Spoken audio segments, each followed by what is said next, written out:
Assalamualaikum warahmatullahi wabarakatuh. Selamat datang di Klik Muslim Channel. Apa hukum keluar 3 hari bersama jamaah tabligh? Keluar 3 hari jamaah tabligh, apa hukumnya? Di India, jamaah tabligh itu dari India. Namanya Maulana Ilyas dan Maulana Zakaria Kandahlawi. Di India nggak bisa tabligh akbar begini. Di India nggak bisa tabligh akbar begini. Kalau tabligh akbar begini, datang Amitabh Bachchan, Sanjay Dutt, Hema Malini, Rani Mukherjee. Hafal juga Pak Ustaz. Nggak bisa. Maka ijtihad Maulana Ilyas Zakaria Kandahlawi, mereka datang dari rumah ke rumah. Dakwahnya dari pintu ke pintu, door to door. Assalamualaikum. Waalaikumsalam. Maka ini datang dari India. Mereka ulama-ulama ahli hadis. Siapa yang kaya, punya duit banyak, kerja tidak mengikat, 3 hari datang ngajak ke pintu. Assalamualaikum, waalaikumsalam. Ayo ke masjid ya. Ayo datang pengajian ya. Mereka inilah yang berdakwah di jalan Allah. Abdul Somad ceramah ke Bontang. Kenapa? Karena diundang Pemko. Abdul Somad ceramah ke Bontang. Kenapa? Karena diundang Badak LNG atau LNG Badak. Tapi mereka yang datang rumah ke rumah, ada yang undang mereka? Tidak ada. Ada proposal untuk mereka? Tidak ada. Mereka datang lillahi ta'ala. Ini jamaah tabligh aliran sesat Pak Ustaz. Kenapa sesat? Karena mereka berjenggot. Nabi Muhammad berjenggot. Karena mereka bersorban. Nabi Muhammad bersorban. Karena mereka pakai jubah. Nabi Muhammad pakai jubah. Kenapa Ustaz nggak pakai jubah? Ini orang ramai narik-narik. Kalau sempat saya pakai jubah, tanggal jubahnya. Maka saya pakai celana biar supaya cepat lari, nanti selesai ceramah langsung masuk mobil pulang. Jangan katakan mereka sesat. Mereka adalah orang yang mengajak ke jalan Allah. Mereka aslinya dulu preman, betato, kumis tebal, anting-anting, gak kenal agama. Tapi datang jamaah tabligh di terminal, di preman. Datang preman, tato besar gambar ular kobra. Datang itu jamaah tabligh memukul ular kobranya. Hei, ayo ke masjid. Berani ente ngajak saya? Besok dia datang lagi. Lama-lama preman ini tersentuh. Datanglah dia ke masjid. Ini bukan cerita bohong. Ini bukan cerita yang diada-adakan. Seorang preman di kampung saya, rambutnya panjang, punya meja biliar, tidak pernah sholat. Akhirnya saya pulang dari Mesir, dia yang jadi imam di masjid.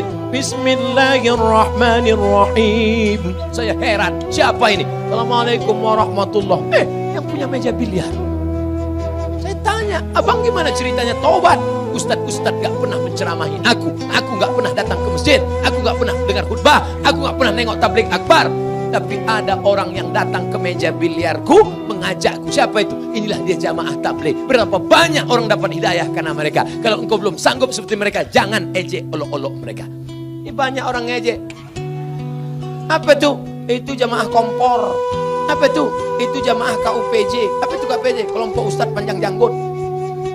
Oleh sebab itu maka mereka dakwahnya lembut. Assalamualaikum Pak Haji. Waalaikumsalam. Ayo ke masjid ya Pak Haji. Jangan ajak-ajak saya. Kamu belum lahir, saya sudah haji. Apakah mereka jamaah tabligh berhenti? Mereka besok ajak lagi. Assalamualaikum Pak Haji. Waalaikumsalam. Ayo ke masjid ya Pak Haji. Kan sudah aku bilang kemarin. Ini kening sudah sujud 1000 kali di Masjidil Haram. Catatan amal sudah penuh. Aku tinggal masuk surga aja lagi. Tinggal sana, pergi. Masjid kalian yang jelek itu nggak level ya. Hari ketiga mereka datang lagi. Assalamualaikum Pak Haji. Apa? Mau ngajak lagi? Mau ngasih tahu Pak Haji. Nanti kalau Pak Haji mati kami biarkan ya. Akhirnya Pak Haji pun ke masjid juga. Oleh sebab itu maka dakwah mereka lembut. Apa pernah jamaah tabligh marah-marah mengkafirkan? Enggak. Mereka datang ngasih siwa, minyak wangi, ngasih sorban, ngasih parfum. Ayo ke masjid Pak Ustaz. Kalau nggak setuju mereka nggak marah. Apa pernah jamaah tabligh marah sama saya karena saya nggak berjenggot? Tidak. Apa pernah mereka mengatakan, yang nggak berjenggot masuk neraka? Jangan kelahi gara-gara jenggot. Jamaah tabligh berjenggot deh. Aku ngeliat ente berjenggot kayak kambing. Yang berjenggot juga marah. Aku kambing, kau nggak berjenggot anjing. Akhirnya berantem anjing sama kambing. Yang senang siapa? Musang berbulu ayam. Mereka nanya, kenapa mereka kelahi? Gara-gara jenggot. Di masjid lagi. Iya, untung kita nggak ke masjid. Rusak persatuan. Itu tidak terjadi di Bontang. Kenapa? Karena Bontang tertib agamis. Mandiri, aman, nyaman. Kalau terjadi mungkin di dekat-dekat perbatasan luar. Apa yang harus saya lakukan ketika ibu saya selingkuh sudah 3 kali kedapatan? Apakah saya boleh membenci dan memarahinya? Apa yang sebaiknya dilakukan bapak saya, Pak Ustaz? Engkau dulu lahir ke dunia ini lewat rahim ibumu atau lewat tabung gas 9 kilo? Apakah bisa kau katakan, Mama, aku tak pernah? Tidak pernah, kita pernah lalu di perutnya, lalu di rahimnya, dan dia meregang nyawa. Itu tidak bisa kau pungkiri. Oleh sebab itu bahwa dia bersalah, ya, tapi kesalahan dia tidak membenarkan kedurhakaan engkau. Maka caranya bagaimana? Suruh bapakmu menasihatinya. Bapakmu pun kok bisa dibuat selingkuh 3 kali? Kemana bapakmu selama ini? Laki-laki itu kan tahu dia, periksa HP-nya. Tiba-tiba di HP ketawa-ketawa, kiki. Oh, HP siapa? Sama siapa? Sama mantan, Bang. Reuni-reuni dia pergi, tanya dia. Ibu-ibu kalau reuni bapaknya ikut. Nanti pergi sendirian, ditanya, mana gambar suamimu? Ini, gantengan aku ya? Iya, Bang. Nah, akhirnya semua berawal dari macam. Udah macam abang saya, udah macam adik saya. Berawal dari macam, berakhir dengan macam-macam. Oleh sebab itu ini mesti kita jaga. Nah, dalam kasus begini bagaimana Pak Ustadz? Laki-laki 2. Yang pertama, dia sabar atau dia gugat ke pengadilan. Kalau kau sabar, kau jaga dia. Kalau tidak, kau gugat di pengadilan, maka kasus perselingkuhan paling cepat hakim menjatuhkan talak. Kalau kau sabar, jaga dia dengan baik. Kalau kau tak sabar, kau lepas dia dengan baik. Bunga bukan setangkai, kumbang bukan seekor, patah tumbuh hilang berganti, hilang satu tumbuh 1000. Gimana? Sabar? Saya sabar Pak Ustaz. Jaga dia sampai mati, saya jaga Pak Ustaz. Lupakan yang lain, lupakan. Jaga dia. Tapi jangan mulutmu berkata sabar, hatimu berkata yang lain. Gimana aku bisa menerima dia? Dia sudah diobok-obok 3 orang. Ustaz, seorang akhwat, ada ingin saya tanyakan. Ada orang melamar saya, tapi saya sedang menyukai orang lain. Bagaimana ya Pak Ustaz? Ini mancing-mancing aja. Ada laki-laki melamar engkau, tapi hatimu sedang suka dengan orang lain. Maka kau tengok dulu mana di antara 2 laki-laki ini yang bisa menyelamatkan engkau dunia akhirat. Kalau tiba-tiba yang ini datang, ini jantan dia, perkasa dia, dipinangnya kau dengan baik. Ini cuma berani bawa engkau makan mie ayam, bakso, bonceng sana, bonceng sini, pegang tangan, ujung jempol kaki. Maka kau campakkan ini Fir'aun, ini tak ada gunanya nih. Ini yang Musa yang baik ini. Laki-laki yang baik bukan yang berani bawa engkau di belakang orang tuamu. Laki-laki yang baik adalah yang bertanggung jawab datang. Laki-laki yang perkasa bukan yang datang dengan mobil besar, motor megah yang mewah. Laki-laki yang perkasa adalah laki-laki yang berani berkata, kupinang kau dengan bismillah. Buanglah mantan pada tempatnya. Mudah-mudahan yang tua, yang muda, remaja-remaji semuanya diselamatkan Allah Subhanahu wa taala. Waalaikumsalam warahmatullahi wabarakatuh. Mohon maaf mungkin ini tidak sesuai dengan tema. Saya ingin bertanya tentang sahabat kita, jamaah tabligh atau jamaah khuruj yang keluar berdakwah 3 hari dalam sebulan, 40 hari setahun dan 4 bulan seumur hidup. Pendirinya adalah Muhammad Ilyas. Rujukan kitab mereka adalah buku Fadilah Awal. Baik, pendiri mereka, apakah yang mereka kerjakan itu ada dalilnya? Silahkan tanyakan pada teman-teman yang bersangkutan. Antum klarifikasi dulu, tabayun dulu. Jangan tabayun kepada saya yang tidak ikut gerakannya. Antum ikuti dulu. Ada kiai dari Lasem, Masya Allah, orangnya saleh, baik ya, dan luar biasa tawadhu'nya. Namanya Kiai Haji Abdul Qayyum. Masyarakat sekitar mengenal dengan Gus Qayyum. Ya, saya bersilaturahim. Saya senang ya datang silaturahim dengan ulama, datang. Kalau saya mau pergi ke satu tempat, saya kenali siapa. Saya nggak suka dengan cerita-cerita ya. Ya ada orang cerita ada wali songo, saya cari bukunya. Ya dari yang mulai tipis sampai dengan yang paling tebal. Dari mulai tempat-tempatnya saya kunjungi, saya datangi. Sunan Bonang katanya di sini, saya datangi. Sampai ke daerah Bonang, saya naik ke pesujudan, saya hitung tangganya berapa. Ketemu juru kuncinya namanya Pak Abdul Wahid, saya pengen dengar ceritanya. Apa menurut Bapak? Nasabnya bagaimana? Saya datangi ke Aceh, bertanya tentang ahli nasab. Tolong saya belajar ini, benar nggak ini? Seperti apa? Mana makamnya? Mana keadaannya? Supaya benar kita ketahui. Ini Kiai Haji Abdul Qayyum atau Gus Qayyum, ketika disampaikan tentang jamaah tabligh, Masya Allah, beliau ingin tabayun klarifikasi, sampai itu tidak cerita pada siapapun. Pesan tiket sendiri, pesan hotel sendiri, reservasi sendiri, berangkat langsung ke pusatnya.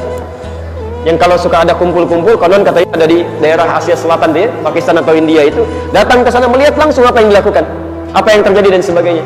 Ya. Menurut saya ini contoh lebih baik ya, kita harus bersikap adil, ya. Kalau misalnya ada sesuatu yang tidak bagus, ya kita nasihati, dakwahi, tinggalkan yang tidak bagusnya. Ya, kalau ada yang baik, yang benar menurut tuntunan Al-Quran dan Sunnah, kemudian kita pertahankan dan tambahkan supaya lebih baik lagi. Ya, jadi kalau antum melihat seseorang jauh dari tuntunan Al-Quran, tuntunan Sunnah, jangan dibenci. Antum ajak dakwahi dengan kelembutan. Kan surga bukan cuma untuk antum aja, terlalu luas gitu kan. Ya, jangan tinggalkan yang lain. Wah, ini belum sunnah, saya nggak mau ikutan. Masya Allah, antum nggak perlu ikutan, tapi antum bisa dakwahi untuk mengajak pada kebaikan. Ya, jadi jangan ditinggalkan, apalagi sambil berselisih misalnya. Ya, nggak boleh begitu ya. Jadi saya nasihati teman-teman sekalian, jangan sampai kehilangan amal baik dengan melakukan perbuatan buruk. Itu berbahaya. Ya. Saya pertama datang ke Indonesia, saya menemukan sesuatu yang fatal menurut saya, salah gitu kan. Bagaimana bisa terjadi orang belajar Al-Quran, belajar Sunnah, tapi hasilnya bertentangan dengan Al-Quran dan Sunnah. Ya.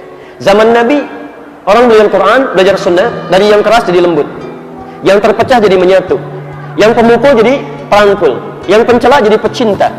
Masya Allah, dan semua seperti itu. Antum Qurannya sama, Nabinya sama, hadisnya nggak berubah. Kok bisa ada belajar Al-Quran tiba-tiba yang lembut jadi keras? Antum mungkin belum pernah dapati, saya pernah dapati kasus. Ya, ada seorang ibu belajar, masuk pada satu kajian, ya, kemudian disebutkan kajian Al-Quran, kajian Sunnah, pulang ke rumah ribut dengan suami, rame, sampai bahkan hampir tiba ke perceraian, sampai mengatakan kalimat yang Masya Allah, lebih baik menikah, ya, mendapatkan pasangan dengan laki-laki Sunnah daripada menikah dengan suami bid'ah. Masya Allah, padahal sudah 30 tahun berumah tangga. Ya, ini belum paham. Dalam situasi seperti ini, mari bijak dengan berdakwah dalam kebaikan. Lihat kondisinya, kan aneh gitu kan, belajar Quran, belajar Sunnah, tapi melanggar ketentuan itu. Ya, bijak dengan lembut. Ya. Saya pernah dapatkan suami istri berselisih luar biasa, nggak mau tegur sapa semalaman. Sederhana, cuman gara-gara, mohon maaf, gara-gara yang satu saat i'tidal, sami Allahu liman hamidah, turun salat dengan lutut duluan, yang istrinya dengan telapak tangan duluan. Di suaminya pulang dari kantor, nggak sempat ke masjid, kemudian karena terlambat, salat di rumah, istri sudah salat. Begitu melihat suami salat isya, turun sujud, lututnya duluan, turun, kelihatan oleh istrinya. Begitu selesai salam, ini kisah nyata, suaminya cerita sendiri pada kami. Ya. Begitu selesai, istrinya mengatakan langsung tanpa muqaddimah, Bu, tanpa muqaddimah. Masya Allah, papa salah sholatnya, nggak sesuai sunnah. Masya Allah. Baik, kenapa mah? Tadi yang turun lutut duluan itu kan nggak nyunah. Suami, ya karena sifat suami itu kan pemimpin, Quran surah 4 ayat 34, ar-rijalu qawwamuna 'alan nisa. Apa sifat pemimpin, Bu, yang paling dominan? Sifat pemimpin adalah tidak mau dipimpin, tidak menerima saran, hanya menerima masukan, tidak ingin didahului, harus paling depan. Maka ketika seorang istri masuk untuk menyampaikan kalimat tanpa muqaddimah, memberikan perintah, fitrah suami nggak akan menerima, harus masuk lewat jalur yang lain. Karena itulah ketika disebutkan papa nggak sunnah nih, harusnya tangan dulu bukan lutut dulu, suami bertahan, mama yang nggak baca hadisnya. Tahukah antum, keduanya nggak pernah baca hadisnya. Besoknya suami istri cerita kepada kami, jadi suaminya taklim dengan ustadz lain, istrinya taklim dengan ustadz lain. Tahukah antum, dua hal ini ternyata didapatkan di kitab yang sama, cuman beda satu nomor, dua nomor bahkan. Ya. Di Abu Daud yang pakai lutut nomor hadis 838 dari Wa'il bin Hujur, posisi paling kanan sebelah bawah. Yang pakai telapak tangan dari Abu Hurairah, posisi paling kanan sebelah atas 840 sampai 841. Di kitab yang sama, hadisnya sama, sahih dua-duanya, dan Nabi pernah melakukan keduanya. Di awal masa salat beliau salat dengan lututnya, di akhir-akhir setelah agak sepuh beliau salat dengan telapak tangannya. Disimpulkan oleh para ulama, ini menunjukkan kemudahan dalam salat. Karena saat akan sujud cuma dua hal ini yang bisa digunakan. Kalau pakai telapak tangan Anda sulit, maka yang digunakan lututnya. Kalau nggak bisa dengan lutut, pakai telapak tangannya. Cuma dua ini. Kalau nggak dengan keduanya, mau pakai apa? Ini pakai lutut benar, pakai telapak tangan benar. Yang salah yang pakai kepala duluan. Belum apa-apa, sudah rame. Ini poinnya. Ya. Ini satu waktu kita bahas pergi keluarga ya. Kadang dalam keluarga itu unik, Pak. Ada aja sesuatu yang kalau kita nggak belajar tuntunannya dalam Al-Quran ataupun Sunnah, itu repot tuh. Ya. Terutama ibu, Bu ya, mohon maaf, Bu ya. Kadang-kadang suka agak aneh-aneh, Pak, gitu ya, minta pendapatnya. Pak, kita kan mau ke undangan. Iya, Mah. Bagus mana nih? Ini ada hijau, ini ada biru. Mana, Pak, yang paling bagus? Kayaknya biru deh, Mah. Masa sih bukannya hijau? Katanya nanya, ya, tapi masih usulan yang lain. Masih mending kalau dipakai, begitu keluar pakai kuning, Pak. Tenang Bun ya, ini siaran live ya. Insya Allah.